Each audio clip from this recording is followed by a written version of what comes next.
Good morning, ladies.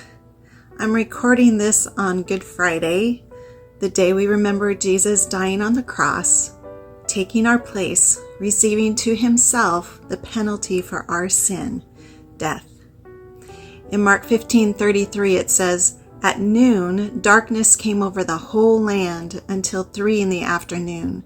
At that time, Jesus cried out in a loud voice, 'Eloi, Eloi, lama sabachthani,' which means, my God, why have you forsaken me?" Do you ever feel like darkness has settled over you?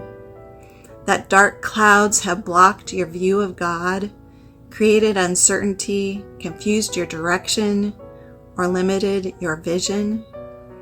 You are not alone. You are sharing in the sufferings of Christ. God actually prepared Jesus for his suffering.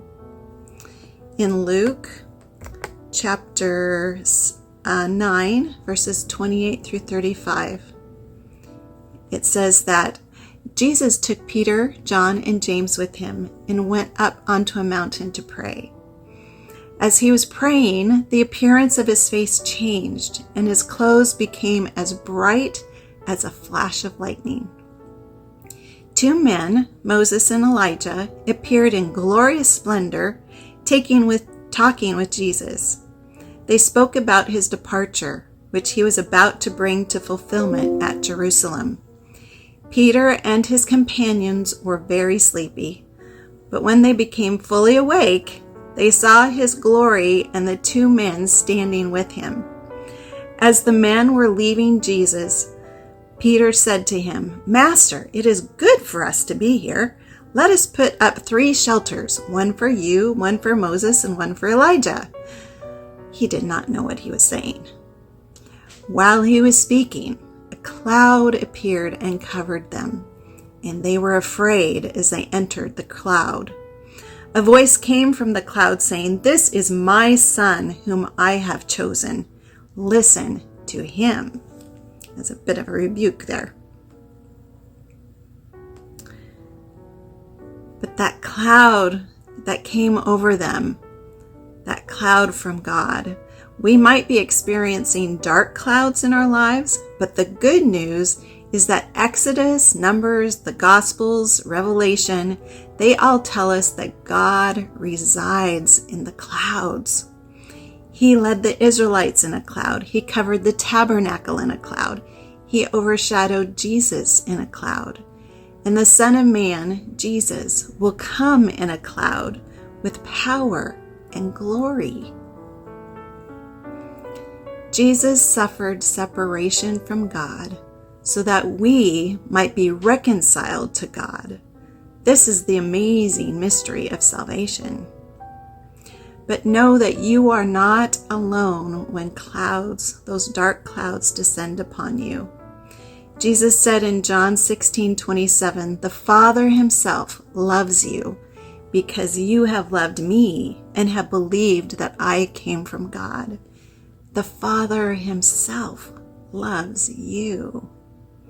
So the clouds in our lives, those dark clouds, can serve to redirect us back to God, to remind us that God is in the clouds, to remind us that the power and glory belong to God, and that power and glory is available to us.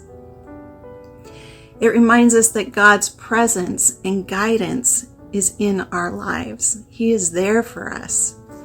It also reminds us that God continues to care for us and protect us.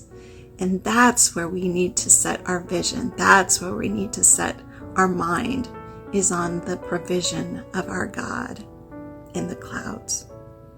So if you're experiencing clouds in your life, be encouraged that Jesus understands. He's been there. That God is with you, and that Sunday is coming.